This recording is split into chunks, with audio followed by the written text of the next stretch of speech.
अमीर बलाज टीपू जिसको कत्ल हुए तकरीबन 1 साल होने के करीब है, और इस साल में अभी तक जो महकमे हैं या पुलिस है या दीगर जो इदारे हैं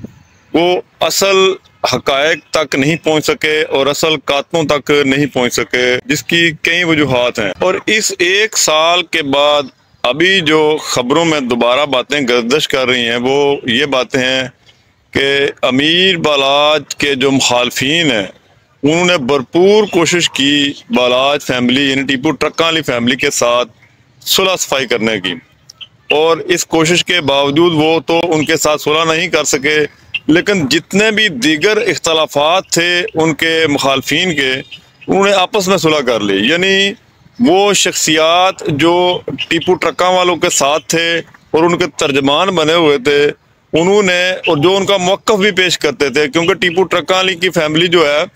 उनमें से कोई बंदा बाज़ाब्ता तौर पे सोशल मीडिया, प्रिंट मीडिया या इलेक्ट्रॉनिक्स मीडिया पर कभी खुल के गुफ्तगू नहीं करते थे। मैं इन चीज़ों को उजागर करने में शख्सियात का नाम नहीं लूँगा, लेकिन वो तर्जमान तमाम और बाकी जितने लोग थे उनका आपस में जो है वो मामला हल हो गया और उन्होंने आपस में सुलह कर ली। कोशिश उन्होंने ये भी की कि बलाज फैमिली ने टीपू ट्रक्का के जो इस वक्त जो सरकर्दा लोग हैं उनके साथ मुलाकात करके तो सुलह सफाई की जाए, लेकिन सुनने में ये आया कि उनके जो इस वक्त जिस मनसब पे फायद हैं जो लोग, उन्होंने इस बात की मुखालफत कर दी कि ये सुलह जो है वो इस तरह नहीं हो सकती। वैसे वो भी कैसे सकती थी कि उनका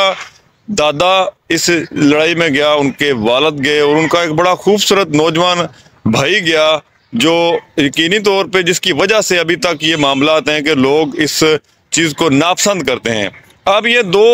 आइडियोलॉजीज बन गई, एक वो लोग जो टीपू ट्रक्का के साथ हैं और एक वो लोग हैं जो दीगर लोगों के साथ हैं। ये सोशल मीडिया या इलेक्ट्रॉनिक्स मीडिया की जो हमायत की बात कर रहा हूँ, क्योंकि यहाँ पे सबसे ज़्यादा इसी सिलसिले में वीडियोस बनाकर और मामलात को ख़राब करने की कोशिश की जाती है। मैं आपको ये बताता चलूँ कि इस तरह की वीडियोस या इस तरह की जो मामलात हैं वो नहीं होने चाहिए। इस तरह की खानदानी दुश्मनियां या जो तवील दौर से चले आई लड़ाइयां झगड़े हैं, इन पर बनाई जाने वाली वीडियोस, टॉक शोज वगैरह पे व्यूज़ तो बहुत ज़्यादा मिल जाते हैं, लेकिन बात बिगड़ जाती है, क्योंकि ये मामला जो हैं वो अटल हो जाते हैं, तारीख का हिस्सा बन जाते हैं, और ये वीडियोज़ की शक्ल में, ऑडियोज़ की शक्ल में सोशल मीडिया पर हमेशा गर्दिश करते रहते हैं, और इन ख़ानदानों में आपस में कभी एक जगह बैठने के चांसेस जो है खत्म हो जाते हैं। मैं आपको बताता चलूं, एक बहुत बड़ा डाकू था इंडिया में जो वीरापन या वीरपन कहते थे, उसकी भी बहुत बड़ी चढ़ाई हो गई थी एक वक्त में,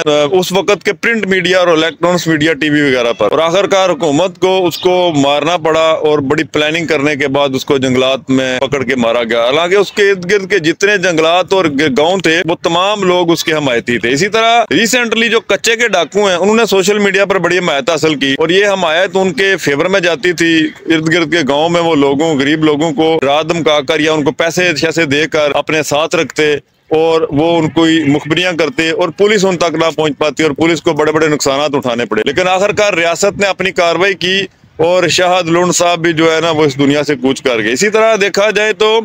ये जो बलाज टीपू है, इस पर भी सोशल मीडिया की बहुत ज्यादा वीडियो और वीडियोस वगैरह जो भी बना, बलाज टीपू पर भी बहुत ज्यादा वीडियोस बनी और सोशल मीडिया पर इसको हाइट मिली और आखिरकार एक खूबसूरत नौजवान सोशल मीडिया की भीड़ चढ़ गया। मैं आपको एक बात बताता चलूं कि जो शहजादी डियाना एक मिस्री डॉक्टर हसनात से उसके रिलेशन वगैरह थे, उसके साथ उसके ताल्लुकात थे, तो वो चाहती भी थी कि वो मुसलमान होके इससे निकाह वगैरह कर ले। ये भनक मीडिया को पड़ गई और मीडिया दुनिया के हर उस मुल्क में डियाना के पीछे होता कि जिस तरह वो जनाब किसी भी शक्ल में इनका कोई ना कोई रिलेशन, कोई वीडियो, को तस्वीर सामने आया जिससे वो इस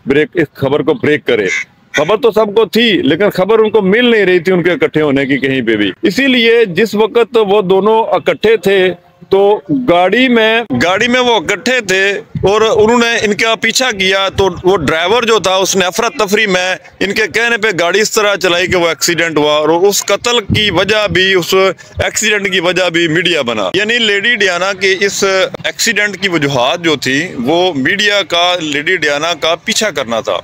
इसी वजह से वो अफरा तफरी में वो एक्सीडेंट हुआ और इस एक्सीडेंट में लेडी डियाना जो है वो इस दुनिया से चली गई। कहने की बात यह है कि मीडिया के सामने इस तरह शख्सियात को लेके आना, उनको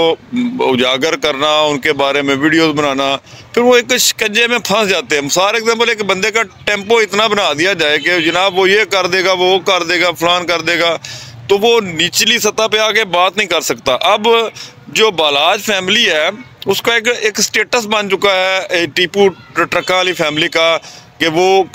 कितना उनका एक नाम है, एक ब्रांड है। तो इन चीज़ों को दबाने के लिए, इन चीज़ों को ख़त्म करने के लिए कोशिश ये की जानी चाहिए कि इसके बारे में उस तरह की वीडियोस ना बनाई जाएं जो कि इन लोगों को इनकरेज करती हैं या इनको सपोर्ट करती हैं या इनके हिमायत में जाती हैं। इस मामले को, इस मामलात को ख़त्म करने के वाले मामलात में या हक सच का हकीकी तौर पे साथ देना चाहिए। माशरे में इंसाफ का बोलबाला हो और कानून के दायरे में रह के लोग काम करें।